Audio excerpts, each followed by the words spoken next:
네, 반갑습니다. 오늘 초대교회사 이제 3강 교회 확장과 성숙 그리고 이교사상의 철학에 대한 대응에 대해서 함께 살펴보도록 하겠습니다. 먼저 확장과 성숙 교회가 이제 이교사에서 이제 나와서 성숙하겠죠.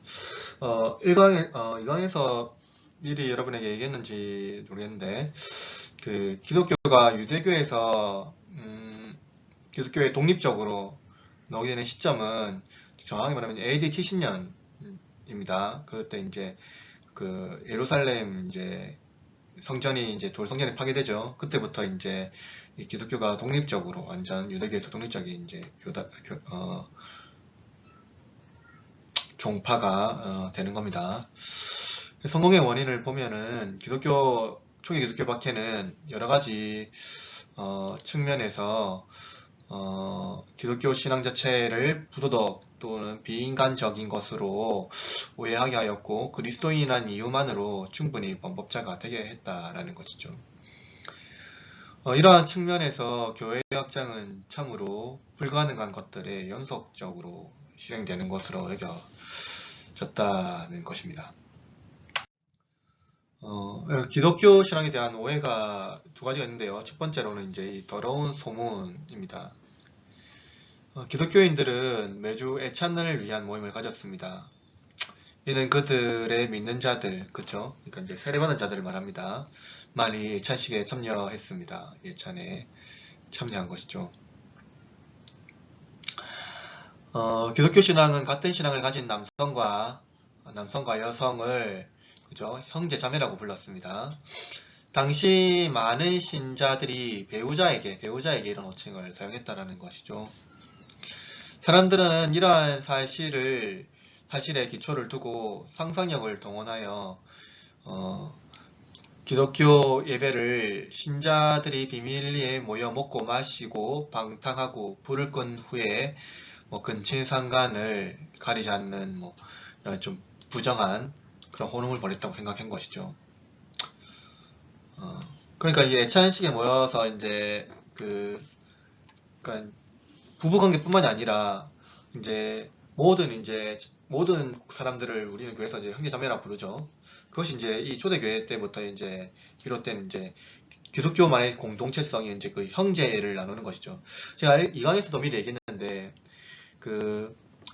유대교와 헬라인, 그러니까 이제 이방인들 사이에 담을 허시고 예수 그리스도께서 오시고 난 이후에 이제 하나님과 인류가 화해하게 하시고 또 예수 그리스도 믿음 안에서 모든 인류가 하나가 되는 새로운 이제 공동체가 형성이 된다고 했는데 그들이 바로 이제 그 예수 그리스도 안에서 있는 이제 그리스도인, 이제 혈육으로 이루어진 공동체가 아니라 믿음으로 이제 이루어진 공동체죠. 그 안에부터 이제 형제 자매라고 이제 불렀던 것이죠. 이제 이것이 이제 배우자 호칭에 또 사용됐다라는 것입니다. 그러다 보니 이제 밖에서 이제 이 공동체를 모르는 사람들이 여러 가지 상상력을 동원하죠. 우리는 또 여러 가지 상상력을 많이 동원하지 않습니까? 사실은 뉴스라든가 여러 가지 상황과 이런 것들을 확실하게 점검하지 않고 상상력을 동원해서 그냥 그러할 것이라는 것들을 사실처럼 얘기하는 경우가 많다라는 것이죠. 그렇기 때문에 이제 오해가 발생하고 잘못된 것들이 발생하는데 역사 안에서 그런 것들이 너무나도 많이 나타났습니다. 특히 교회도 이제 왔죠. 그런 이제 이방인들이 기독교인의 형태를 두고 그렇게 이제 상상력을 동원해서 이렇게 이제 그거 사실처럼 얘기한 것이죠. 성찬신에 대한 이제 그런 것도 있습니다. 보통 이제 성찬신은 그리스도의 몸과 피를 먹는다라고 말합니다. 여러분 그리스도의 몸과 피를 먹는다고 했을 때에 사람들이 이제 상상력을 동원하면 이제 이것을 뭡니까? 어떤 식으로 발전할 수 있습니까? 이것을 이제 인육을 먹는다. 그죠? 실제로 몸과 피를 마신다 했을 때 이거는 이제 이게 상식적으로 불가능한 일이지 않습니까? 당시 또 그리스도인들은 그리스도를 몸을 악이라고 표현하기도 했다라는 것이죠. 일부 이교도들이 기독교인들이 새신자 입문식 때, 그러니까 이제 우리가 사실은 여러분도 알고 있지만 이 성찬은 세례받은 사람들만 이제 참여하는 거죠. 그러니까 이제 세례받았다고 했을 때에 그것이 이제 세례가 중요하게 다뤄지는 게 뭐냐면은 이제 확실한 기독교인의 멤버십을 가지게 되는 겁니다. 기독교인으로서 성찬에 참여하고 확실한 그 공동체의 일원이 되는 것이죠.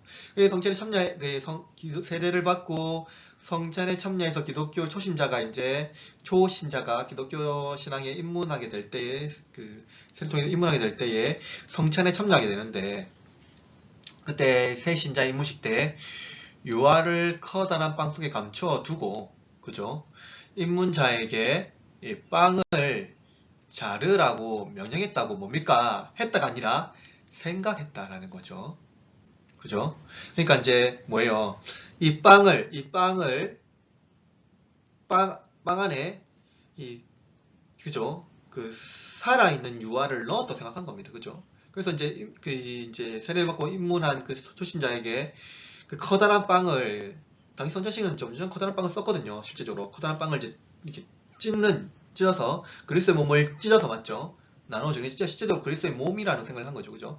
그래서 이제 했을 때 이 빵을 칼로 자르라고 명령했다라는 거예요. 그렇죠? 그 후에 따뜻한 유아의 살과 함께 먹었다라는 것입니다. 이제 부지중에 이런 죄를 짓게 되는 새로운 개종자는 침묵을 지키고 기독교 안에 머물 수 없다라는 그러한 논리를 만들어낸 거죠. 이러한 오해들을 사실이 아닌 그러니까 사실처럼 만드는. 근데 이러한 오해가요, 굉장히 오랫동안 존속되었습니다. 그리고 이제 이러한 이제 더러운 소문, 이제 좀 얼토당토하는 소문 빼고 이제는 좀 고상한 비판, 이제 좀 합리적이고 지성적인 이런 비판을 또 했는데요. 그럼 이제 2세기의 켈수스라는 유명한 이제 공화정의 정치인이기도 했고요. 그리고 또 의술을 말한 또 의사이기도 하고 여러 가지 철학가이기도 하고 여러 가지 좀 박학한 또 지성인 중에 하나였습니다. 켈수스에 또 의하면은요, 기독교의 사회적 응징력은 어떠한 내적인 결과가 아니라 단지 박해받고 있다는 사실의 결과뿐이라고 말한 것이죠.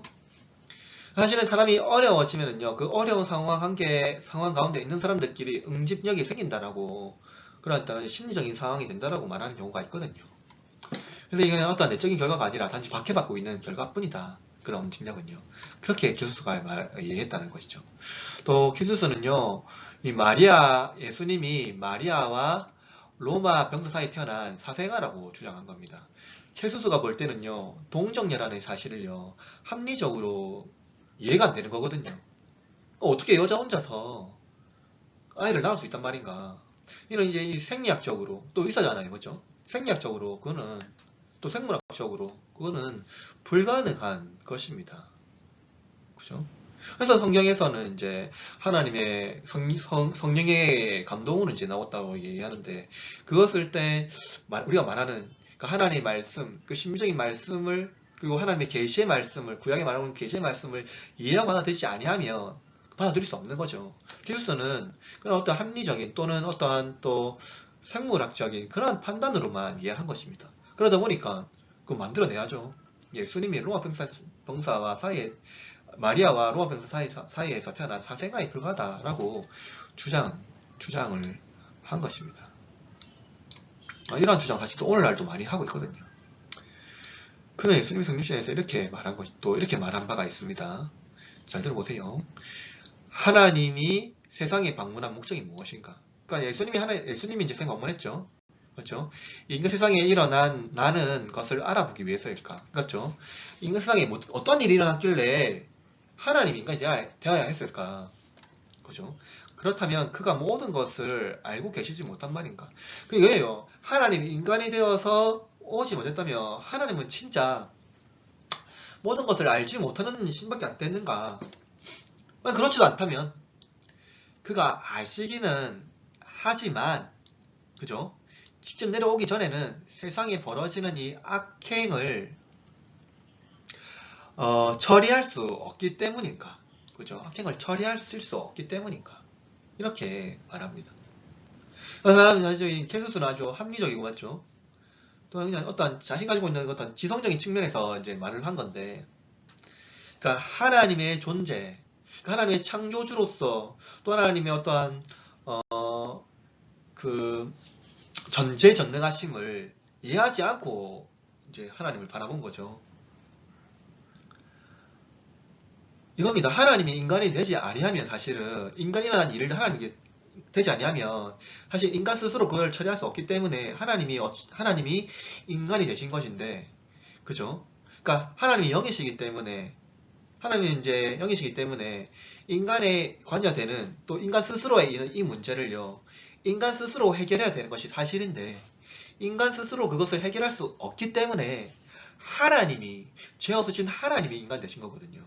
그러니까 인간이 죄가 있기 때문에 인간으로 태어나는 모든 존재는요, 그것을 해결할 수 있는 존재가 단 한 존재도 없는데, 존재가 만약에 있다고 한다면 그 하나님이신데, 또 하나님 존재 자체로는 인간의 죄를 해결할 수 없기 때문에, 또 왜냐하면 인간이 죄를 지었기 때문에 인간이 그 죄를 해결해야 되는데, 그렇기 때문에 하나님께서, 죄 없으신 하나님께서 성령의, 그러니까 이제 그러니까 그 뭐죠? 신성 그대로를 가지고 인성을 취하신 거죠. 그러므로 말미암아 성육신함으로 말미암아 인간의 죄를 해결하신 것이라는 것인데, 킬루스는 그러한 하나님의 전지전능하심 그리고 하나님의 인간이 되어야 되는 그 목적을 제대로 이해하지 못하고 자신의 방식대로 하나님을 이해한 것입니다. 근데 이러한 고상한 비판이 사실 오늘날도 있고요. 그때는 이런 비판들이 일어났다라는 것이죠. 어떻게 보면은 전자에 있었던 그러한 좀 거짓된 소문과는 좀 차원이 다르죠. 여러분 또 이렇게 얘기합니다. 기독교 부활에 대해서 또 얘기합니다. 그것은 비논리적이라는 것이죠. 그들의 죽음을 이해할 수 없다고 말합니다. 불확실한 내세를 위하여서 확실한 현세를 포기하는 것은 비논리적이라는 것이죠. 사실 이것도 기독교를 잘 이해 못한 겁니다.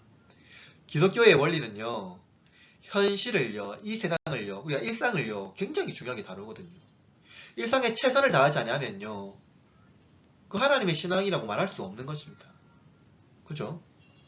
그러니까 기독교 신앙은 현세를 포기하는 것이 아닙니다.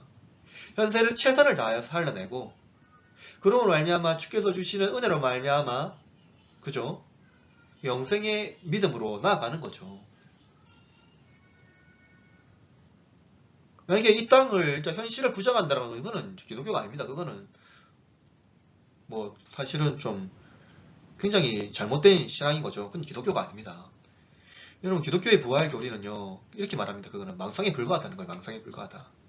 인간이 부활한다면, 맞죠? 그 당시에 그죠? 기독교인들을 많은 박해를 받았잖아요. 불에 타거나 짐승, 물고기 등에 먹혀버린 시체들은 어떻게 될 것인가 라고 말합니다. 하나님이 각 시체 조각을 찾으러 온 세상에 헤맬 것인가 이렇게 말하고 있는 거죠. 그럼 어떻게 생각하십니까? 부활할 거잖아요. 그죠? 예수님께서도 부활하셨잖아요. 그죠? 그럼 이 부활에 대해서 만약에 부활에서 어떠한 심각한 사고가 나서 뭐 몸의 신체가 몸의 신체 일부분이 어떠한 훼손이 되었다 했을 때 그 모든 온전한 물체를 가지게 되지 않는다고 해서 부활이 안 되는 건 아니지 않습니까? 만약에 그렇다 하더라도 그렇지 않습니까? 그럼 만약에 온전한 몸을 가지지 않다고 해서 사실 그것도 부활한 거에 대해서 또 불행하다라고 얘기할 수도 아마 없을 것 같습니다. 그렇죠? 사실은 이 문제에 대해서는요, 이제 우리가 주님께서 오시고 주님께서 진짜로 다시 한 번 더 이 땅에 오셔서 정말로 우리가 부활체를 같이 됐을 때에 확실히 알 수 있는 문제이기 때문에 이 문제에 대해서는 우리가 어떻게 섣불리 접근할 수는 없는 문제일 수도 있겠지만은, 확실한 것은 예수 그리스도의 부활로 말미암아 부활한다라는 것은 그런 변함이 없다라는 것이죠. 그러면 이제 이렇게 합니다. 기독교 신앙의 개종에 대해서 이제 살펴봐야 되는데요. 그죠? 초기 교회당은요, 개인의 집을 그대로 사용했습니다. 그죠? 사실은, 그죠? 초기의 교회당이요, 교회당이 있을 수가 없죠. 여러분, 왜 교회당이 있을 수가 없습니까? 당시 밖에 사항이잖아요. 교회당이 있으면, 그걸로 이제 성도들이 모인다라는 건데, 그래서 이제 교회당이 없었습니다. 그리고 사실은 AD 70년 이전에는요, 교회당이 아니라 회당에서도 예배했습니다. 그러니까 회당에서도 함께 이제 기독교적인 일단 그런 것들이 그죠? 바울이 회당에 갔었죠. 그죠? 바울이 회당에 갔었고, 그 베드로도 회당에서 그 설교를 했습니다. 그죠? 그러니까 회당에 갔었어요.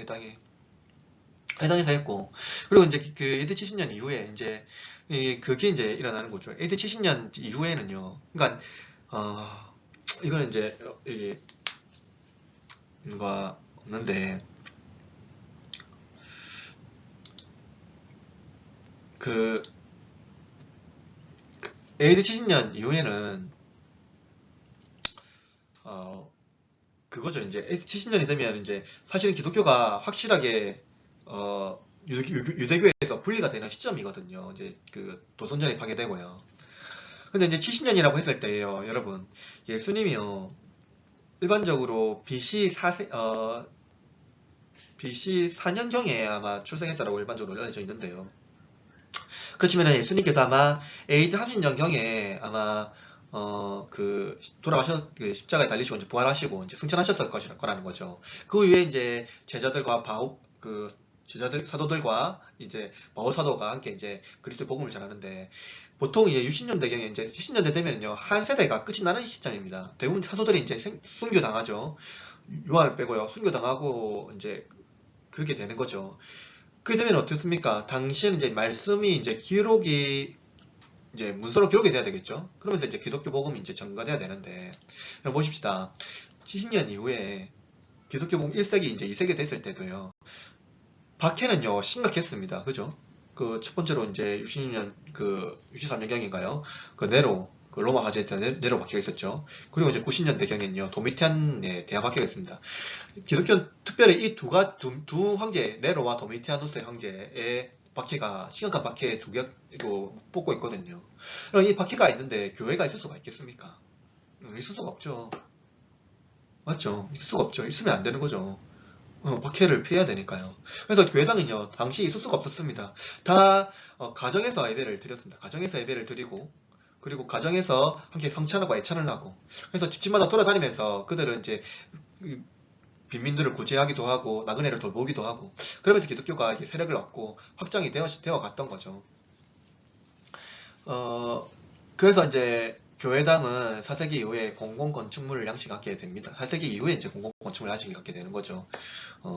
국교화가 이제 기독교가 공인이 되고 기독교가 이제 국가교회로 승인이 되면서부터입니다. 그렇다면 여러분, 이 바울이 뭐 고린도 교회, 빌립보 교회 뭐 이런 교회를 설립하잖아요. 세우잖아요.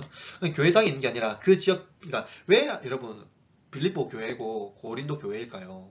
그 지역명입니다. 그죠? 그 지역명입니다. 그 지역 교회 공동체를 말하는 거예요. 공동체. 어떠한 교회당 장소를 말하는 게 아니라 그 지역의 교회 공동체를 말해서 그것을 교회라고 말하는 거죠. 그러니까 사실은 여러분, 교회 이름에 대해서도 참 우리가 중요하게 다뤄야 되는데, 오늘날 교회 이름 되게 많이 짓죠. 예를 들어 향기 나는 교회, 또는 뭐 아름다운 교회 막 이렇게 짓죠. 제가 봤을 때 제일 좋은 교회 이름은요, 그 지역명입니다. 예를 들어 여러분 지역에 만약에 괴정이다, 아니면은 또 부평이다 하면은 뭐랍니까? 부평교회 하는 게 제일 좋아요. 그죠? 그 지역의 공동체를 지어야 되잖아요. 근데 한국교회가 이제 좀 잘못된 게 뭐냐면은요, 그 지역, 사실은 교회는 지역성이 아니라 로컬 철치입니다. 그죠? 그 지역을 섬기는 거예요. 근데 이 한국교회가 지역을 넘어서서 그냥 큰 교회가 되기를 원하는 거죠. 그러니까 왜 지역교회가 돼야 됐을 때, 이거 좀 중요한 건데, 사실은 지역교회가 돼야 제일 중요한 이유 뭔지 압니까? 신방입니다. 신방이요. 교회가 신방을 잃어버리면 교회로서 이제 사실은 이제 교회가 성장이 져야 되거든요. 그 신방을 해야 될 목적이 뭡니까? 그래야지 이제 지역교회, 지역 안에서 이렇게 공동체를 이루어 나가야 되는 거기 때문에 지역교회가 돼야 되는 거죠. 그래서 그 지역 안에서 이제 교회가 성장이 돼야 됩니다. 지역을 살피고 지역을 돌보고요. 그래서 그 지역에서 그 칭송받는 교회가 돼야 되는 거죠. 교회가 막 그렇게 커야 될 이유는 사실은 없어요. 그렇지 않습니까? 이 박해는 이제 그런 이제 양식하겠죠. 하신데 이 박해가요, 교회 확장을 저하기보다 오히려요, 정반대 효과를 가져왔습니다. 정말로 아이러니하죠. 교회를 박해하면 교회가 죽고 없어질 줄 알았는데, 오히려 교회가 있잖아요, 더 성장하게 되는 거예요. 기독교 복음은 그리스도 안에서 하나님의 은총에 대해 병든 영혼들의 죄의 용서와 악한 세계 정복에 대해서 말합니다. 이거 중요하죠. 뭡니까? 병든 영혼들. 이 병든 영혼들이요. 그죠? 뭡니까? 병든 영혼들을 위한 죄의 용서. 악한 세계에 대한 정복이요. 그럼 이것이 왜 중요하냐면요. 기독교는요. 사실은 우리 자체가 다 병든 영혼들이죠. 죄가 가지고 있고요. 우리 영혼이 시들고 있고, 영혼이 하나님을 떠나면요. 영혼이 온전할 수가, 영혼이 강건할 수가 없죠. 하나님을 떠나면은요. 하나님하고 붙인 영혼이요. 영혼이 건강할 수가 있습니다. 왜냐면요. 성령의 도우심을 받고, 성령의 이제 주시는 은혜를 받기 때문에 영혼이 강건할 수가 있는 거죠. 그래서 영혼들은, 병든 영혼들을 위한 죄의 용서가 하나님의 은총의 안에서 이제 들어가게 되는 거예요. 그래서 하나님의 은총이 있기 때문에 뭡니까? 이 악한 세계에 대해서 정복할 수가 있는 거죠. 이 악한 권세 안에서 하나님의 은혜 가운데에 승리로 나갈 수 있는 것을 말하고 있는 것입니다.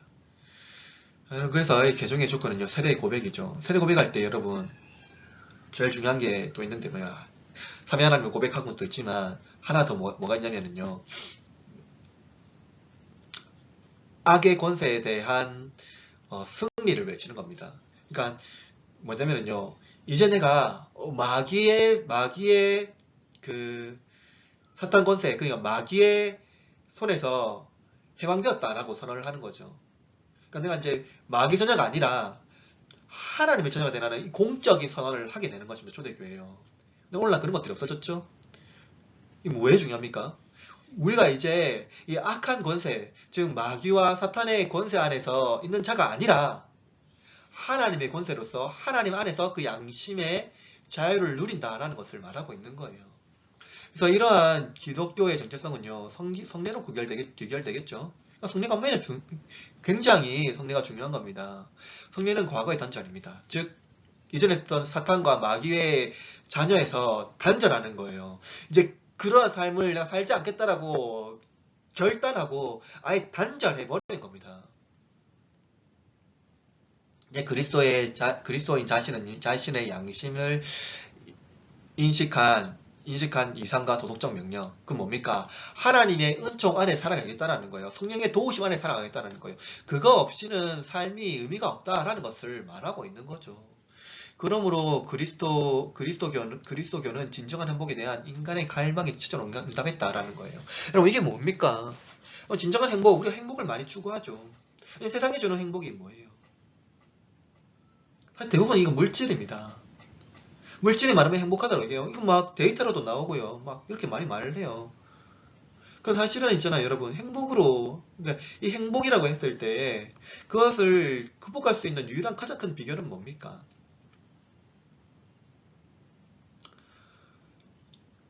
그것은 이 죽음을 극복하는 어떠한 신비적인 은혜 아닙니까? 그리고 이 땅에서 누리지 못하는 여러 가지 그 고결한 삶의 증거들 아닌가요?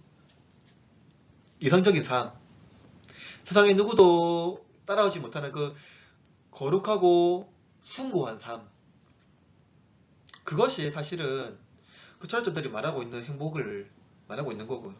사실은 그것은요, 이미 기독교 안에서 이미 구약 성경에서부터 예수 그리스도 바울에서 이미 말하고 있는 거예요. 자, 그러면 여러분 더 나가 봅시다. 고대 이 기독교와 스토아 학파의 행복의 관점을 대해서 살펴봅시다. 고대 스토아의 행복이란 우리가 획득하고 보유할 수 없는 실제의 사물들에 대한 욕망을 억지함으로써 성취할 수 있다고 가르쳤다라는 거예요. 이게 무슨 말입니까? 우리가 획득하고 보유할 수 없는 일체의 사물들에 대한 욕망이요. 예를 들어 제가 만약에 여러분 중에 뭐 좋은 차를 얻고 싶다, BMW, 뭐 아우디 이런 거 있죠. 좋은 차들 얻고 싶다. 했을 때 그것을 만약에 얻지 못한다고 했을 때 그 물질적 욕망을 얻지 못한다고 했을 때 그것을 억제하는 거예요. 그것을 억제함으로 그냥 성취할 수 있다고 말한 거예요. 그냥 물질에 대한 세계를 넘어서는 거죠. 이겁니다. 이 스토아적 영어는요, 고통의 바다 한가운데 감정이 전혀 동요되지 않는 그걸 이제 아파테이아라고 합니다. 아파테이아, 동요되지 않지 당당히 서 있는 거예요. 여러분 이것이 무엇이냐면은요, 이게 스토아적 용어는요, 이 고통을 고통을 좋은 것으로 여기지 않았어요. 그러니까 스토아주의 이게 봅시다. 스토아주에 따르면요, 고통은요 자연의 법칙인 거예요. 진짜 자연에 순응하는 거예요. 고통은요. 다른 의미에서 고통이 악이 아니라 고통을 유발하는, 그러니까 고통을 통해 전이되는 이 감정이 악한 거죠. 그죠? 예를 들어 이거예요. 제가 무슨 좋은 차를 얻고 싶다 했을 때 그 좋은 차를 얻고자 하는 이 욕망이요. 이게 악이라는 겁니다.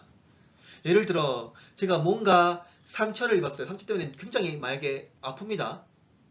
그럼 그 아픈 감정이 악이라는 거예요. 예를 들어 제가 두 자녀가 있는데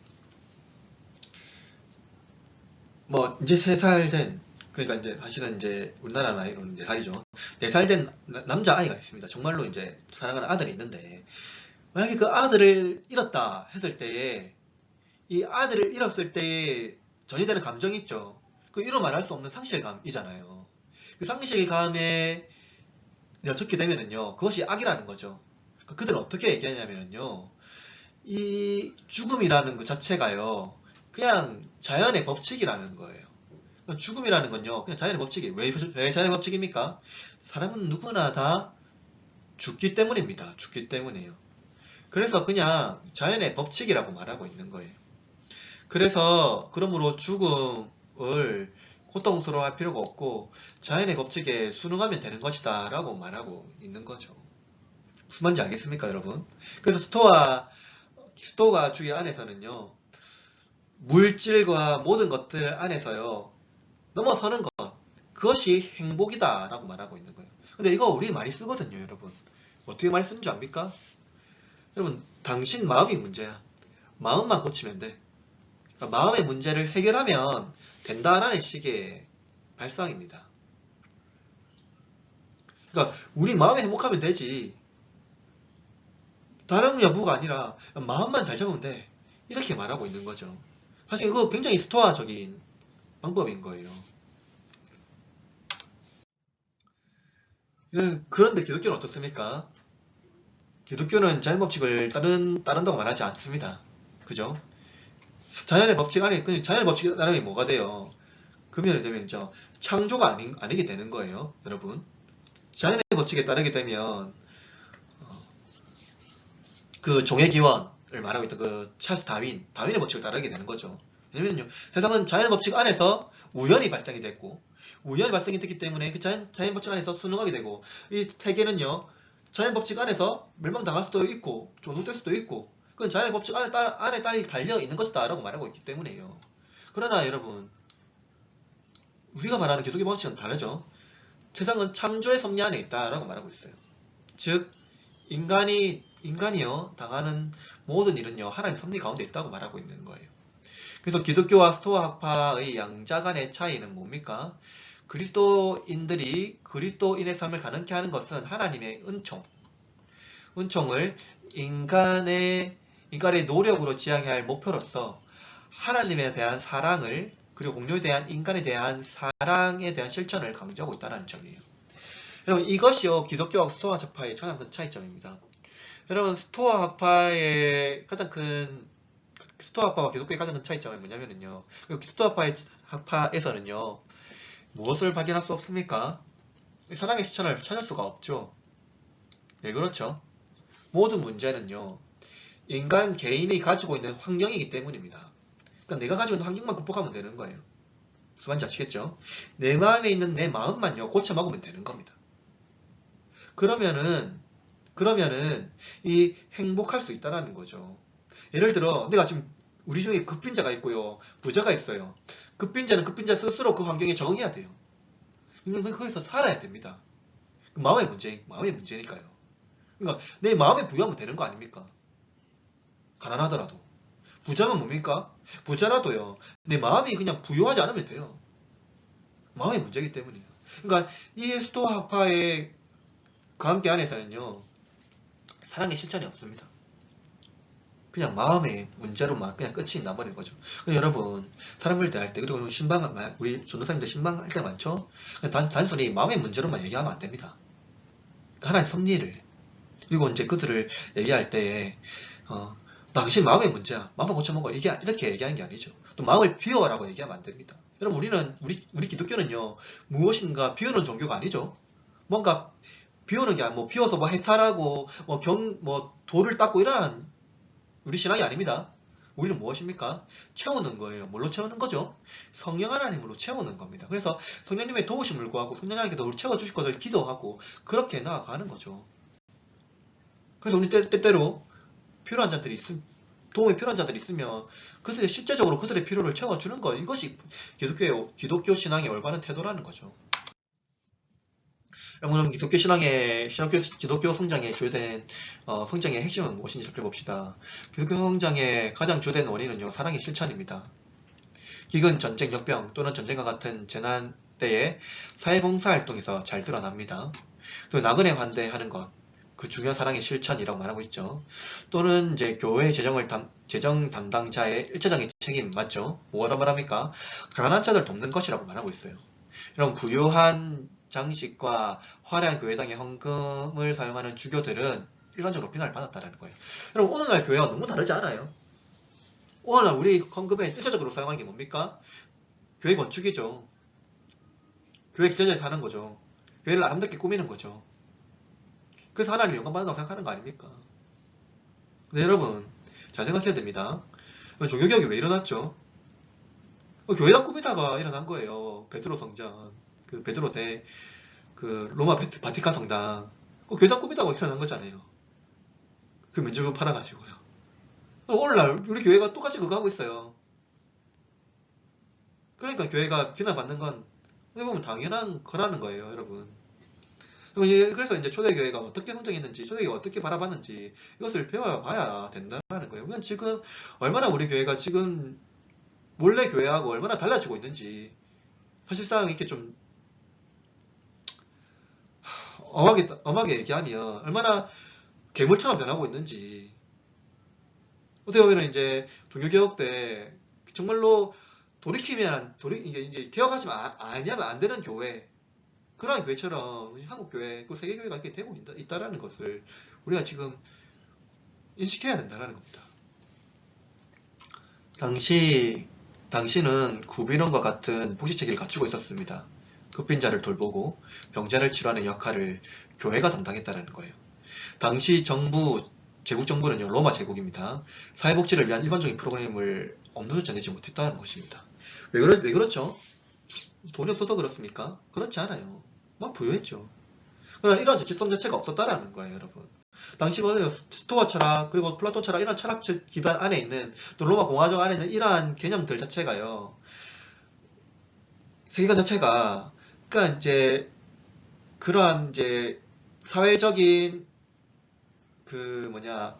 연약한 자들, 또 도움이 필요한 자들, 장애인들, 이런 사람들을 돌볼 생각 자체도 하지 않았습니다. 여러분, 플라톤의 국가라는 책이 있는데요. 그거 책 보세요. 보면은요, 여러분, 플라톤 사상이 어떤 사상인지 잘 드러나요. 그 플라톤 사상이 어떤 사상이냐면요, 로마 시대 안에 일어났던 사상이 전반적인 것들을 다 보여주고 있습니다. 그죠? 그러니까 플라톤에서 보면은, 그러니까 이제 시민으로서의 직무를 못하는 사람은요, 인간이 아니었어요. 당시 시민은 어떤 사람입니까? 그러니까 중산층이야, 중산층이요. 어느 정도 사회적 기반이 있는 사람들 말하는 거예요. 그러나 교회는 어느 정도 사회적 기반이 없는 사람들을 돌보았다라는 거예요. 이러한 사회복지 시스템이요, 제국이 하지 못했다라는 걸요, 교회가 했다라는 거예요. 여러분, 이쯤에서요, 한국 초대교회를 한번 돌아봐야 됩니다. 초대교회 어땠습니까? 한국 초대교회요. 그러니까 교회가 처음 들어왔을 때요. 교육을 하지 못했던 이 한국 교회 교육을 누가 감당했죠? 교회가 했어요. 환자를 누가 돌봤습니까? 병원을 누가 세웠죠? 교회가 했습니다. 당시 여성의 여건들, 여성을 가르쳤던 그 역할을 어디 했죠? 교회가 했어요. 여러분, 이러한 아름다운 유산들을 우리가 다 잊어먹었어요. 지금 잊어먹었어요. 다 잊어먹었어요. 이거 회복해야 됩니다. 그죠? 그래야지 교회가 지금 다시 지금 포스트 코로나 뭐 얘기하고 있는데 그것 말고는요 회복할 수 있는 힘이 없어요. 교회가. 정말 중요하죠. 여러분 또 말했죠. 여건사정도 무시할 수 없습니다. 오늘날 양성평등이 중요한 가치를 가지고 있습니다만은 1, 3세기 양성평등의 논의 대상이 아니었죠. 남성의 부정과 여성의 부정에 대한 법적인 판단이 다르며 결혼관도 엄청나게 다른 사회였습니다. 이런 사회에서 그러기 거룩함과 그리스도 안에서 남성과 여성이 차이가 없다라는 가르침은요 고대 사회에서 생각조차 할 수 없던 거예요. 그럼 고대 사회에서 있을 수 없던 생각조차 하지 않았던 건요 하지 않았던 것을 교회가 하고 있다라는 거예요. 교회가. 그러면 이것만 봐도요 기독교의 가치관, 기독교는요 생각할 수 없는 당시 사회에서 일어날 수 없는 엄청난 진리를 지금 말하고 있는 거예요. 노예 해방하는 것 선한 일이었습니다. 교회에서요. 또 교회 안에서는요 뭐입니까? 주인과 노예는요 형제였어요. 형제. 이거 당시 사회에서 이게 이가 되는 겁니까? 예, 여러분 당시 사회에서 노예는요 주인의 물건이었어요. 근데 성경은요 주인과 노예를 형제라고 부르고 있는 거예요. 여러분 빌레몬서 이를 보면 이제 알고 있습니다. 오네시모가 빌레몬의 그 종이었거든요. 근데 바울이 이제 오네시모에 대해서 빌레몬에게 얘기하고 있습니다. 오네시모는 이제 좋은 그리스도인이 되었다. 당신의 형제가 되었다라고 말하고 있습니다. 여러분 이것만 봐도 기독교의 진리가 세상을 충분히 읽을 만한 충분한 가치가 있지 않습니까? 그리고 초대교회 때 말하고 있던 이 교회의 선장의 핵심이 오늘날 우리가 얼마나 잊고 있는지, 얼마나 잘못된 길로 가고 있는지 한번 돌이켜봐야 될 문제라는 거죠. 교회의 지리적 확장입니다. 그리스도교는요 시리아 수도 에데사를 중심으로 봅시다. 이게 에데사가 어디냐면은요 이쯤에 있습니다. 이쯤에 여러분 사진 잘 보이는 건 모르겠는데 에데사 있죠. 여기 뭐냐 이 터키입니다. 터키. 그죠? 이 터키를 중심으로 해서 이 북서쪽으로는 이제 헬라 지역 있죠. 이게 로마가 있죠. 로마가 있고 이쪽으로 이제 교회가 확장됩니다. 여기가 이제 브리튼 섬이죠. 여기 알고 있는 영국 섬입니다. 영국 섬. 이 브리튼 섬은요 후대에 이제 기독교가 확장됐다라고 말하고 있는데요. 그렇게 되어 있습니다. 그리고 이제 여러분 도마 행전이라고 있냐? 이 도마 행전은요 도마 복음이랑 다른 겁니다. 아마 도마 행전은 후대에 이제 편집된 걸로 이제 밝혀진 걸로 알고 있습니다. 그리고 도마 복음은요 그 영지주의 문서로 일반적으로 이제 알고 있죠. 여러분 이제 알아야 되는데 고대 사회는요 여러 가지 이제 사성들이 혼재되어 있잖아요. 그리고 성경의 정경성 이라고 할 때에 제일 중요한 거는 사도의 저작, 즉 사도성을 말하고 있었습니다. 그래서 이제 이 도마라는 이름을 사람들이 있잖아요. 거짓으로 위증으로 많이 쓴다라는 거죠. 사도들의 이름을요. 그래서 이제 베드로 복음이라는 것도 있고 도마 복음이라는 것도 있습니다. 사실 베드로가 쓴 책이 아닌 거죠. 위서입니다. 그러니까 거짓으로 이제 사도성을 낳으려고 있잖아요. 후대에 누군가가 베드로의 이름을 가지고 이제 쓴 거죠. 도마 복음도 마찬가지입니다. 사실 그 도마 복음은요 영주주의 문서거든요. 기독교 복음과고 매우 다른 복음인 거죠. 이 도마 행전에 또 따르면은 3세기에 이 페르시아라고 이제 이란이죠. 이쯤에 가면 페르시아라고 있는데, 페르시아가 이쯤에 있죠. 이쯤 또 가면은 아마 지도 보면 이쯤에 이란이 있는데, 여러분 죄송합니다. 이 지도가 좀 잘려 있는데요. 페르시아, 이란과 이 인도까지 그리스도인이 종속되어 있다라는 어떠한 그 흔적이 이제 그 시대에 나와 있습니다. 여러분 중에 또 알고 있는 부분이 있는데, 경교라고 있죠. 경교. 또 어떤 사람들은 이 도마가 중국까지 왔다고 하는 사람들도 있는데, 하여튼 이러한 이제 역사적인 또는 어떠한 또 그러한 흔적들이 남아 있다라고 말하고 있어요. 그래서 이제 기독교가 그 지리적으로 이제 확장이 되었다라고 말하고 있는 거죠. 근데 재밌는 것은 이 유럽 사회 안에서 특히 유럽 사회 안에서 사실 기독교가 우리에게 먼저 증거되었다라고 서로 이제 그 전도성을 말하고 있는 그러한 싸우고 있는 경우가 더러 있습니다. 그러나 이제 보면요, 이 갈리아, 브리드 스페인까지 선교는 전체적으로 진행되었다라고 말하고 있죠. 그리고 콘스탄티누스는 기독교 공인 전 기독교 성제의 기세에 놀랍다라는 거죠. 여러분 이제 콘스탄티누스의 기독교 공인 때 이전부터 이미 기독교 확장이 놀랍게 팽창되고 있었다라는 거죠. 아까 말했던 것처럼 기독교의 성장의 놀라운 핵심은요, 사랑의 실천, 그게 말하면 자선입니다. 사랑의 실천요, 체러티, 구제적 구제를 말하고 있는 거죠. 기독교 지리적 확장은요, 이교 문화와의 대결로 이어질 뿐 아니라 당시 헬라 사회에서 기독교에 대한 비판에 해결할 문제를 야기시켰다라는 거죠. 기독교가 이제 확장이 되니까 헬라 사회에서 이제 기독교에 대한 비판이 이제 문제를 해결해야 되는 거죠. 기독교 성장이 멈춰지지 않는 한 더러운 소문과 지성에 대한 비판은 대한 기독교의 답변이 요구되었다라는 거죠. 당시 사회의 정의라는 정치적인 법적 제도가 없었습니다. 네, 그죠. 그리고 뭐 이러한 여러 가지 문제로 그리스도인들을 살인범으로 간주하기도 하고, 이런 배경에서 그리스도인들은 그리스도인의 이유만으로 법자가 되기를 원하지 않았고 정당한 방식으로 법적인 책임을 받기를 원했다라는 거죠. 이러한 배경에서 변증가가 등장합니다. 자, 신앙의 변증. 일반적으로 최초의 변증서를 디오그네투스에게라는 이제 제목으로 알려진 변증서인데요. 작가는 알 수 없습니다. 그러나 사도교부 시대의 작품으로 속해 있다는 거죠. 본서는 기독교 초신자 디오그네투스의 친구 세 가지를 설명하는데요. 첫째로는 기독교의 신은 누구인가, 그리고 기독교인들은 그를 어떻게 숭배했나, 그리고 왜 죽음을 경시했나, 그들은 왜 그리스와 유대교의 제의를 따르지 않았는가라고 말하고 있습니다. 이런 게 대해서 이제 그리스도의 신은 하나님이시고 그리스도인들은 어떻게 그를 숭배했나라고 말하고 있고요. 죽음을 경시하면 어떻게 순교를 했나라는 것을 말하고 있고 알겠습니다. 그리고 이웃사랑을 왜 중시했냐라고 말하고 있습니다. 또 왜 그들의 신앙은 이전이 아니라 지금에 와서야 알려져 있는가라고 말하고 있죠. 이것은 이제 그 책에 대해서 상세하게 설명하고 있는데요. 디오그네투스 작가가 이제 쓴 작가가요 설명하고 있습니다. 이제 그걸 만나고 나올 거고요. 자, 또 하나는 기독교 변증은요, 순교자 저스틴에 의해서 쓰여진 이제 유대인 트리포의 대화와 또 제1변증서, 그 제2변증서가 있는데 제1변증서에 보면 이렇게 되어 있습니다. 유스티노스는 그렇게 부당한 미움을 받고 매도당하는 사람들 중 한 사람으로서 이 탄원서를 작성하였다라고 자신은 말합니다. 그리고 저희는 그리스도인이죠. 다만 여러분에게 여러분 이 편견은 뭡니까? 그 아까 만든 더러운 소문들을 말하고 있는 거죠. 잘못된 오해죠. 혹은 미신적인 사람들에 대한 경의에서, 혹은 비합리적인 충동과 구례, 그러니까 뭐 입으로 전파된 사악한 소문에 마음이 동요되어서 실은 여러분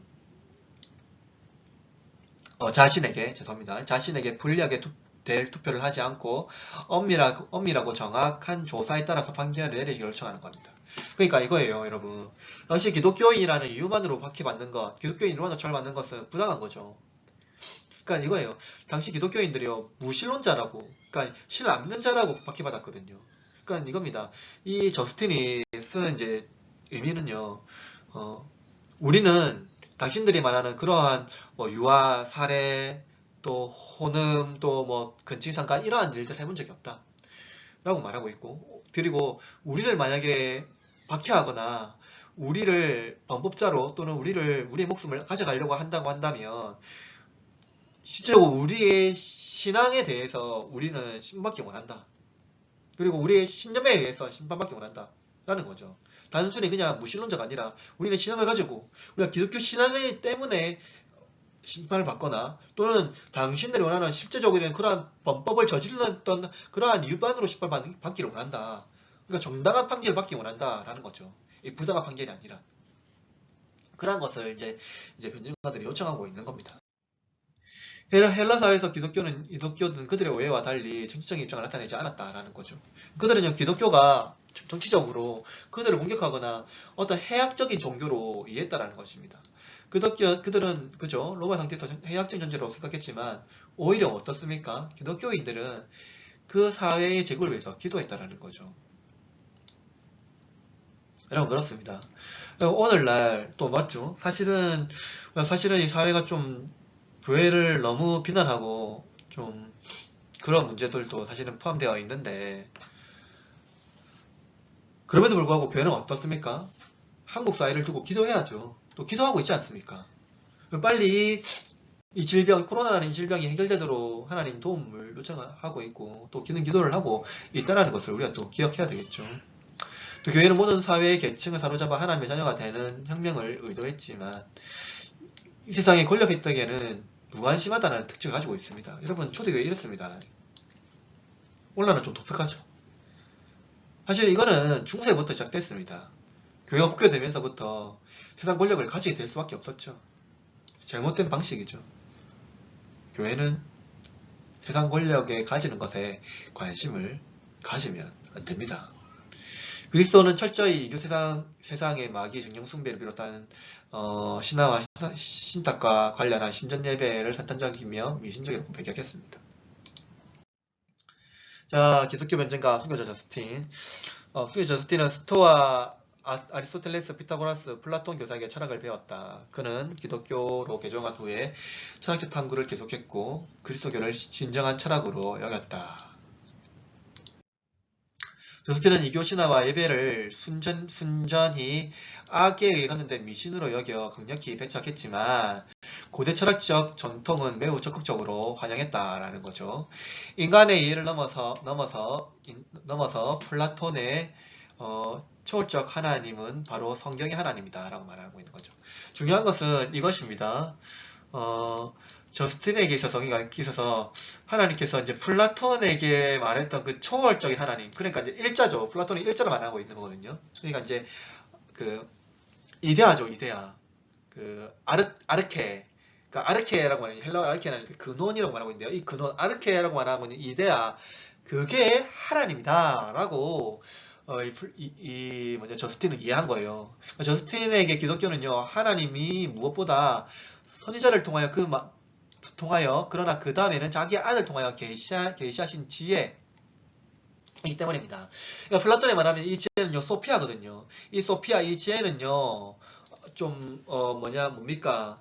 그 빛에 의해서, 그러니까 그 아르케라는 그 원인자의 그러니까 노출에 의해서 발생되어지는 그 지혜거든요. 그러니까 그게 영지죠. 그러니까 이게 말하면은 그 아르케라는 그 원인자가 있는데 그것이 이제 빛을 발산하는데 이 발산된 빛의 형상이 나온 것이 있잖아요. 빛이 비춰지는 것이 그게 지혜입니다. 파편화된 지혜예요.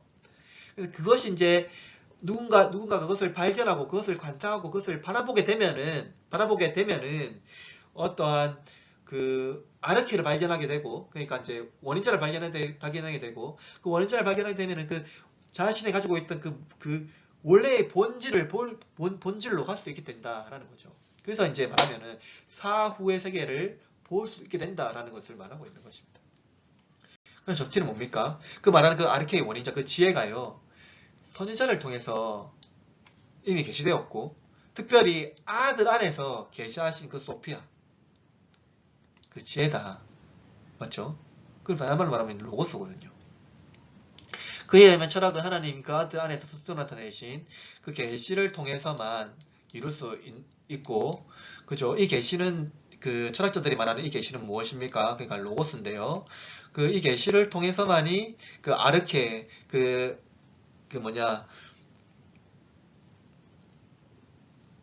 이데아에 도달할 수 있다라고 말하고 있는 거예요. 그러니까 이 땅에서 그 하나님께서 계시하신 그 은혜의 조각들을, 그 흔적들이 있는데 그 흔적을 발견해야 되는 거예요. 그 발견해야지 그 계시로 할 수 있는 거죠. 왜냐면 이 세상은 모상이기 때문에요. 근데 이 모상인데 그 빛이 발산한 그 흔적이 있기 때문에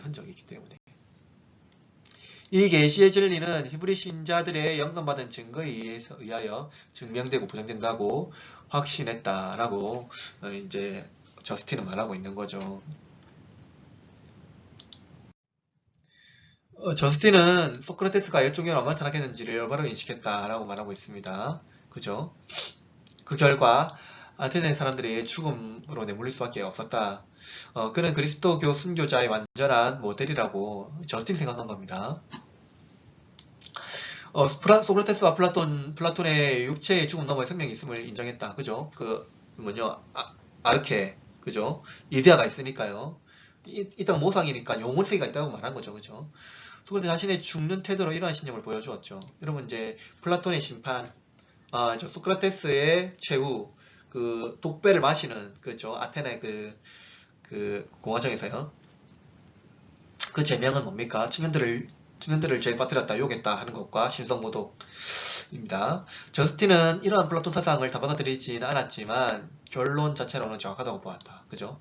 저스틴도 다 받아들이진 않았습니다. 다 받아들이진 않았습니다. 물론 못 받아들이는 게 있죠. 그러나 결론으로는 그 이데가 있는 그러한 어떤 모상의 본질로 갈 수 있는 게 있다라고 본 거죠. 예를 들어 철학자들과 달리 기독교의 소망은요 영혼의 불멸이 아니라 육체의 부활입니다. 이것이 굉장히 중요한 차이점입니다. 영혼의 불멸은 무엇입니까? 이 영혼의 불멸은요 영혼이 불멸하지 그러니까 쉽게 말하면 영혼은 불멸하지 않는다는 거죠. 육체는 불멸해도 영혼은 불멸하지 않다는 거지만 기독교는 다릅니다. 육체의 부활을 말하고 있는 거예요.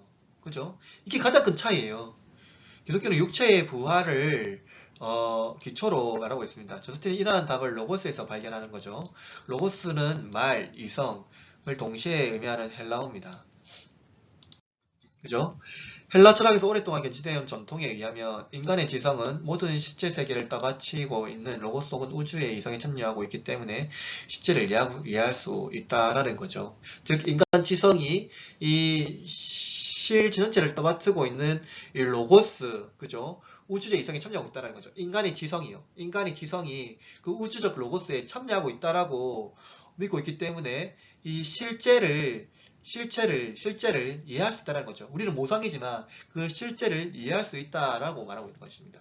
근데 보세요.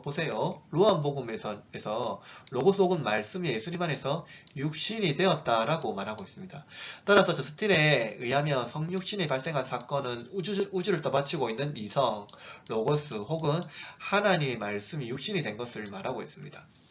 따라서 저스틴에 의하면 고대 히브리인의 신앙은 그리스도에 기초하고 있었는데 그리스도의 성육신 이전에 그들에게 계시되었다라고 말합니다.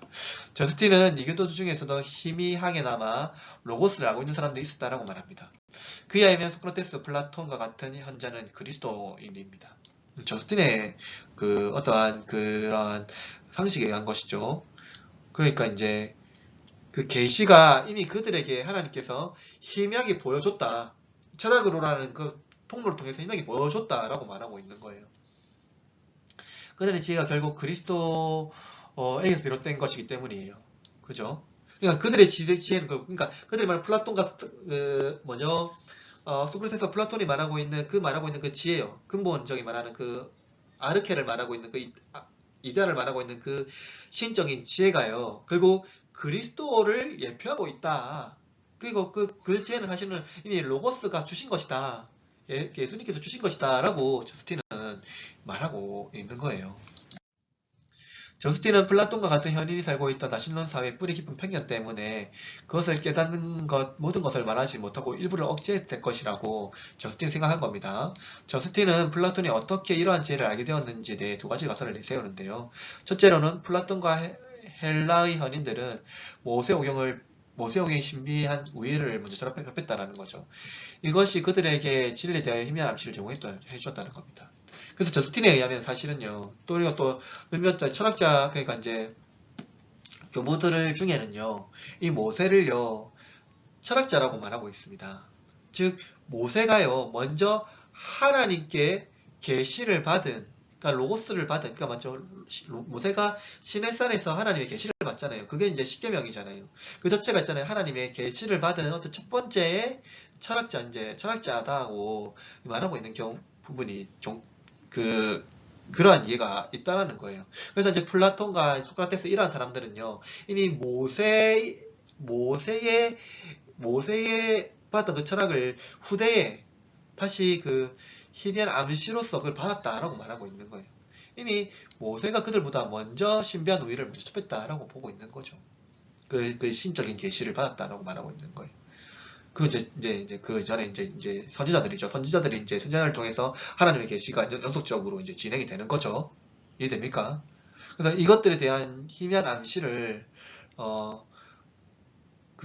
제공해 주었다라는 거예요. 그러니까 이제 구약의 선지자들과 모세와 선지자들이 플라톤에게 그리고 그 현인들에게 그러한 시적인 암시를 제공해 주었다라는 거죠.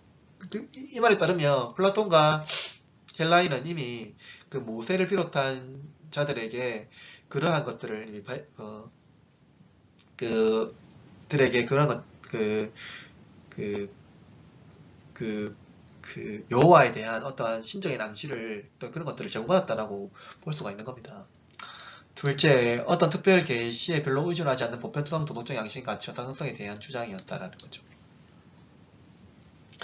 즉, 보편적 도덕적 양심이 중요한데요. 이 보편적인 도덕적 양심은 무엇인가 하면, 저스틴이 말한 거 이겁니다. 저스틴은 이제 로고스에서 발생했던 보편적인 이제 도덕적 양식이 뭐냐면, 예수 그리스도를 알므로 말미암아 모든 인류가 예수 그리스도 안에서 동일한 그 은혜적 삶을 살아내야 된다는 거죠.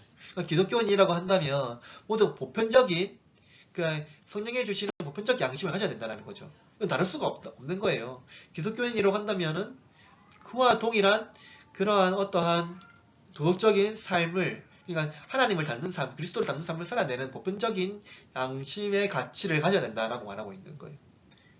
그래서 그 신념에 의해서 순교도 당할 수 있는 거죠.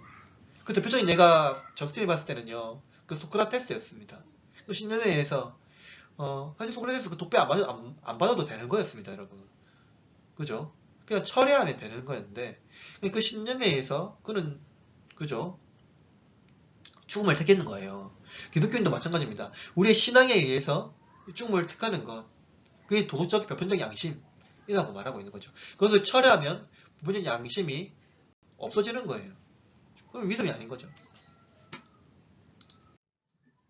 자, 그러면 이레네우스는 어떻습니까? 이레네우스는 저스틴의 영향을 받아 구약의 예언을 성취를 그리스도인의 성육신에 초점을 맞추고 있습니다. 그죠? 그 구약의 예언의 성취가 어떤 끊어진 것이 아니라 그리스도의 성육신의 초점을 통해서 이제 됐다라고 말하고 있는 거죠. 그는 고대 예언의 성취에서 명백하게 드러나는 구약과 신약의 확연한 통일성의 주장에 근거를 주고 있습니다. 그죠? 특별히 바울에게서 발견한 아담과 그리스도 사이의 대비를 강조하는데요. 새로운 언약을 위한 하나님의 계획은 원래의 창조의 총괄갱신이라고 말하고 있습니다. 그리스도에서 하나님의 말씀은 아담의 타락에 이전에 취했던 인성을 취했다라는 거죠. 예수님께서요, 하나님께서요. 아담은 하나님의 형상과 모양으로 창조되었습니다. 형상은 침해받지 않고 남아있으나 하나님의 모양은 재론에 상실되었습니다. 그런데 그리스도에 대한 믿음을 통해 인간의 상실한 행복을 사용할 수가 있다는 거죠. 무엇입니까? 그러니까 이레네우스에 의하면 아담은 하나님의 형상과 모양이 있는데 그냥 형상은 이제 본질이죠. 사실 본질이라고 이해한 겁니다. 본질이라고. 그러니까 이제 예수 그리스도께서의 본질이죠. 본질. 하나님의 본질. 그 신성은 취해받지 않았습니다. 그렇죠? 단순히 인성을 취하신 거죠. 그죠? 그 모양을 취한 겁니다. 그 모양은 뭡니까? 인간의 형상, 인간의 모양을 취한 거죠. 육신을 입은 거예요. 그죠? 육신을 입고 그 죄인의 형상으로 오신 거죠. 근데 이제 예수님께서 그 죄인의 형상을 입었지만 그 죄인의 형상을 육화된 것이죠. 그러니까 성육신한 거죠. 예수님의 육화된 거, 육신을 입었지만 예수 그리스도의 그 사역과 그 십자가의 사역과 성육신하신 그분으로 말미암아서요. 인간의 그 죄된 형상을요 완전히 회복했다라는 거예요. 그래서 죄인인 우리, 그러니까 예수님만이 하나님의 완전한 형상이죠. 우리는 완전한 형상이 될 수 없지만 예수님만은 하나님의 본질입니다. 근데 우리가 예수님을 믿음으로 말미암아 뭐가 됩니까? 그 하나님의 형상을 회복할 수 있다는 거예요. 이게 다른 말로 말하면요, 그 우리의 형상이 예수 그리스도 안에서 변화되어진다라는 거죠. 회복될 수 있다는 거죠. 이건 오늘날 그 신학적 용어로 말하면은 어떤 그 성화적 개념을 말한다고 볼 수가 있습니다. 근데 이제 좀 이런 요소는 이제 좀 더 확실하죠. 완전히 이제 그 하나님께서 이것을 정복시키셨다. 확실히 뒤집었다. 그죠? 완전히 회복시켰다고 있는 거예요. 인류가 성숙을 향해 자리 잡고 있기 때문에 이레네우스는 인류가 성숙하고 자리 잡기 때문에 오류가 있다고 말합니다. 인류가 유학에 있어서 연약하고 미성숙한 아이들, 그리고 아담과 하와가 이 실수를 범한 것은 자연스러운 일이라고 말하고 있는 거죠. 하나님께서 인간의 교만을 잠재우고 훈련과 경험으로 그를 가르치기 위해서 타락을 허용하셨다라는 거죠. 타락을 허락한 것이 아니라 타락을 그냥 허용하신 겁니다. 그죠? 자유의지 허락한 것이 아닙니다. 구약의 역사는 점진적인 교육 과정이며 하나님께서 그의 역사 안에 전적으로 인간 앞으로 나가도록 도우십니다. 그는 은기주의와 같이 창조주의 완벽한 세계를 창조주의 완벽한 세상이 이렇게 부패할 수 있느냐라고 시작하지 않습니다. 그 세상이 불완전 존재인 것을 인정합니다. 이것은 어리숙한 아이가 저지른 실수와 같은 거예요. 그는 발렌티누스 추천자 같이 서도들의 저술들은 자신들의 비밀스러운 구정과 전성을 포함하여 복음서를 보충할 수 있다는 주장을 반박합니다. 만일 발렌티누스 그룹의 개상한 하고 공상적인 신하들을 참으로 가르쳤다면 그들이 자신이 세운 교회를 위탁한 권위 있는 교사들에게 이것들을 말하지 않았겠습니까? 그죠? 그러니까 하나님께서 신비한 말씀을 했다면 사도 바울을 통하여서 또 베드로를 통해서 요한을 통해서 그 말씀을 그 후대에 또 기록으로 남겼다라는 것을, 그죠? 계시는 보편적 계시라는 것을 여러분 우리를 또 말하고 있는 거기 때문에. 이레네우스의 성육신은 그의 성육신을요 그의 신학의 근거로 삼습니다. 그에게 있어서 신지식은 오직 성부의 형상으로 오신 그리스도를 통하여 성도들에게 전달됩니다. 성자는 성부의 형상입니다. 즉 성부의 신성과 동일 본질지신 완벽한 하나님의 형상입니다. 이는 선조들에게 약속하셨던 하나님께서 분명한 신이 나타나신 사건입니다. 이러한 의미에서 저스틴의 신지식은 이레네우스에서 발전됩니다. 즉 하나님의 계시는 성육신의 사건에서 증명됩니다. 그리스도를 보는 자들이 참된 지식을 갖게 되고 하나님의 형상을 회복하게 됩니다. 즉 하나님을 바라보는 것은 저스틴과 이레니우스에게 중요한 발견인데 이는 그리스도를 닮는 것을 말하는 것입니다. 성육신을 통해서 증명이 되는 거죠. 그리스도를 보는 것이 참 지식을 갖게 되는 것인데 성육신을 통해서 그것이 확실하게 되는 거예요. 성육신을 통해서 하나님을 보게 되고 하나님을 봄으로 말미암아 하나님의 형상을 회복하게 되고 그 그리스도를 담는 것을 말하고 있는 것입니다. 이들은 기독교 철학법 기법을 기독교화시켜 기독교 변증을 효과적으로 답변을 했습니다. 그렇죠. 이교 철학에 대한 두 가지 입장이 있는데요. 기독교인들은 우상숭배를 거부하는데 합의했지만 고전 이교 문화에 대한 태도를 취할 것인지에 대한 의견이 일치하지 않았습니다. 즉 우상숭배를 거부하는 것은 확실합니다. 이건 기독교에 확실하죠. 누구나 다 동의합니다. 그러나 고전 이교 문화의 거죠. 그러니까 이제 이교 철학이나 이런 것들을 말하고 있는 거죠. 이에 대해서는 어떤 태도를 취할 것인지에 대한 의견을 일치하지 않았습니다. 모든 것들을 거부할 것은 인간 지성이 이룩한 최고의 업적의 일부를 무시한 것이 될 것이며 또 다른 편에서는 그것을 받아들이는 것은 이교주의를 용인하는 것이요. 죄송합니다. 용인하는 것이요. 교회 안에 우상숭배를 꺼내들이는 것으로 볼 수가 있습니다. 그죠? 이 두 가지 입장이 차이가 나죠? 그죠?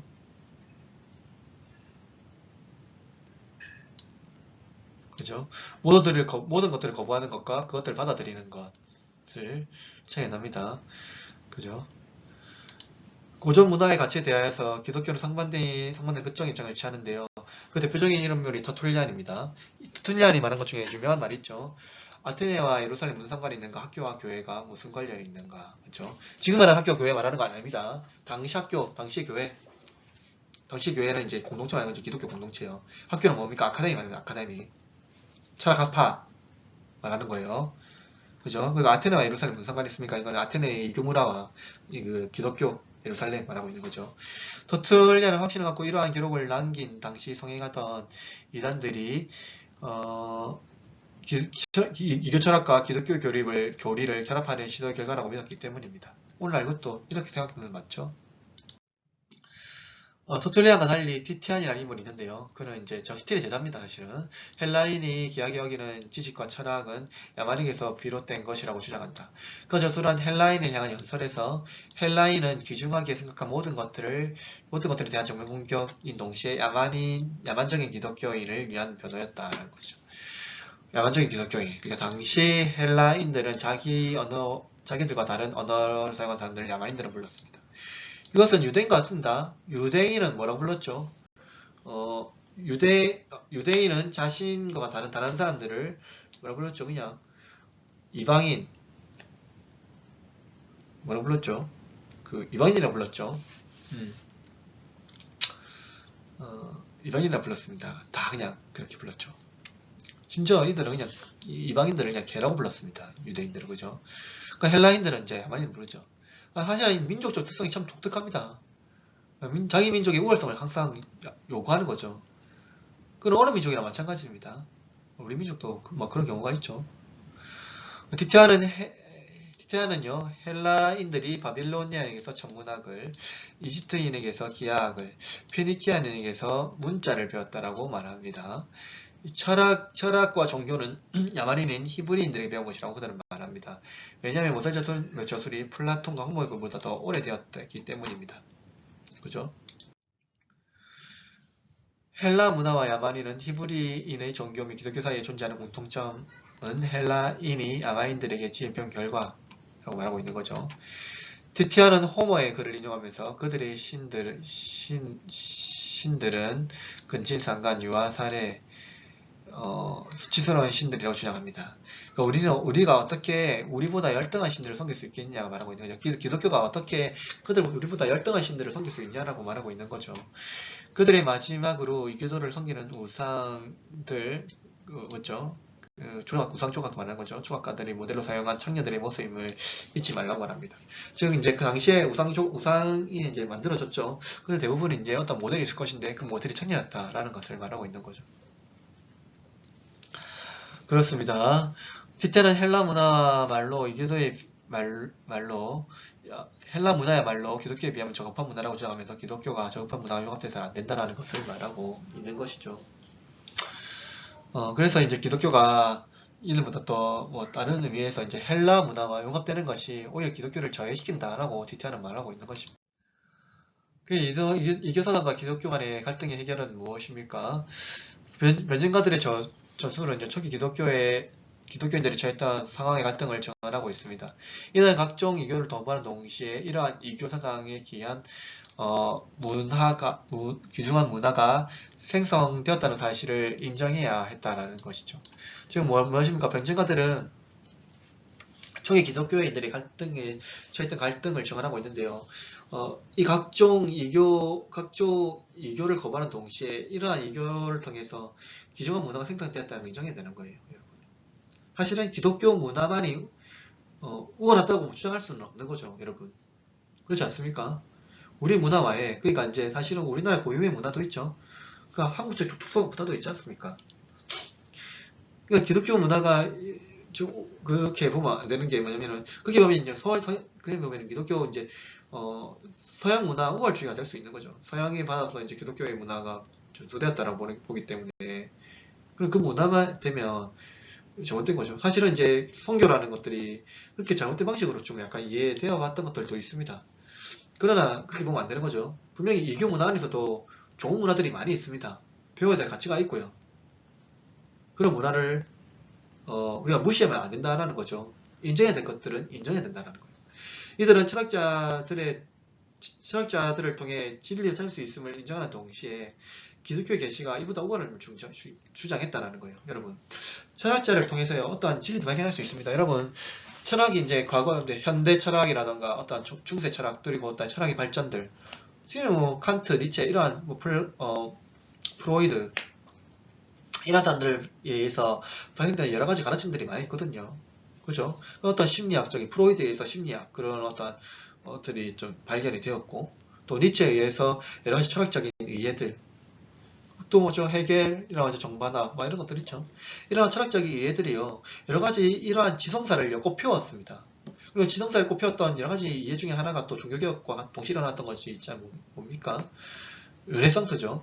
그리고 지성사들이 일어났다는 거죠. 이런 것들을 무시해버리면 안 된다는 거예요. 그러나 다른 건 뭡니까? 이것들의 지성적인 면들을 이용한 동시에 기독교의 어떠한 계시가 이것보다는 우월하다는 것을 증명해야 되는 거죠. 그죠? 하나님의 말씀의 계시가 사실은 그래서 성경이요 뭡니까? 여러분 성경이 세상에 말하는 어떤 가치, 세상에 말하는 철학적인 이해와 동떨어진 겁니까? 우리 성경을 잘못 가르치는 경우가 많거든요. 여러분 성경을 말할 때요 우리 자녀들 많죠? 학교에서 배우는 여러 가지 그러한 지식들 지식은 지식이고 성경은 성경이다 구분해야 하는 경우가 많죠. 그래서 여러분 자녀들 중에 혹시 시험 기간에 교회 안 오는 친구들이 있습니까? 공부해야지 생각하는 사람이 있습니까? 그 타고나게 잘못된 방식입니다. 그런 방식이 뭐예요? 기독교의 진리가 세상의 가치관보다 별로 의미가 없다라는 것을 가르치고 있는 거예요. 여러분 자녀들에게. 그런 자녀들을 배우게 되면 어떻게 됩니까? 나중에 컸으면 어떻게 될까요? 당연히 교회 떠나죠. 세상의 가치가 더 우월하기 때문에요. 세상의 진리가 세상의 방식이 더 기독교 가치보다 더 우월하다고 그들은 부모에게 배웠기 때문입니다. 그런 자녀들이 교회에 남아있을 이유가 없죠. 어떻게 됩니까? 기독교의 진리가요. 그것들을 위에 있고 그것들을 오히려 더 가르치고 있다는 것을 말하고 있는 거예요. 성경은 세상의 모든 가치를 다 말하고 있습니다. 가르치고 있고 우리가 사는 정치, 사회, 문화 모든 면에 있어서 성경이요 월등하게 진리로서 그것들을 조명해주고 가르치고 있다는 것을 우리가 알아야 되고 우리가 그것들을 또 자녀에게도 가르쳐야 되고요. 그래서 여러분 문법적으로 시험기간이기 때문에 공부해야지.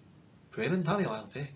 하게 되면은 그 자녀는 기독교 가치는 세상의 가치관보다 저급하구나 하고 생각해서 크게 되면 교회 반드시 떠납니다. 이러한 자녀로 우리는 형성해서는 안 된다라는 거죠. 이 때문에 여러분 우리가 기독교 계시를요 더 우월하고 완전한 신앙으로 가르치고 이해해야 된다는 겁니다. 그래서 기독교화를 시켜야 되는 거죠. 황제숭배를 공부하고 있기 때문에 당구 개박기 동안에 신자들은 계속해서 황제를 위해 기도하고 로마 제국의 탁월함을 존중했다라는 사실 또한 이해되는 거죠. 여러분 이것이요 이방세기의 기독교화, 즉 토착화라는 겁니다. 여러분 우리 기독교는 초대교회나 지금이나 여전히 세상 가운데의 진리입니다. 세상 가운데의 오직 유일한 빛입니다. 그렇기 때문에 세상에서 철학을 지도하는 것입니다. 그래서 철학을 무시하는 것이 아니라 철학의 지성적인 부분을 우리가 이해하고 하지만 그 지성적인 부분을요 성경으로 조명하여서 더 확실한 진리로 이끌어내야 되는 거예요. 오늘날 여러분 기독교의 진리가 무시되고 있는 것 같아요.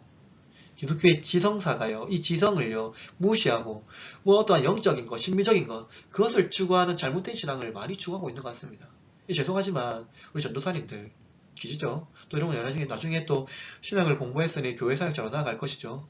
여러분 학생들을 가르치고 또 교인들을 신방할 때에 성경의 말씀을 가르쳐야 됩니다. 세상의 가르침을 가르치는 것이 아니라 성경을 말해야 되고 성경을 가르쳐야 되죠. 그러기 위해서 여러분 이러한 성경적인 지성, 이 지혜를 놓치면 안 되는 거예요.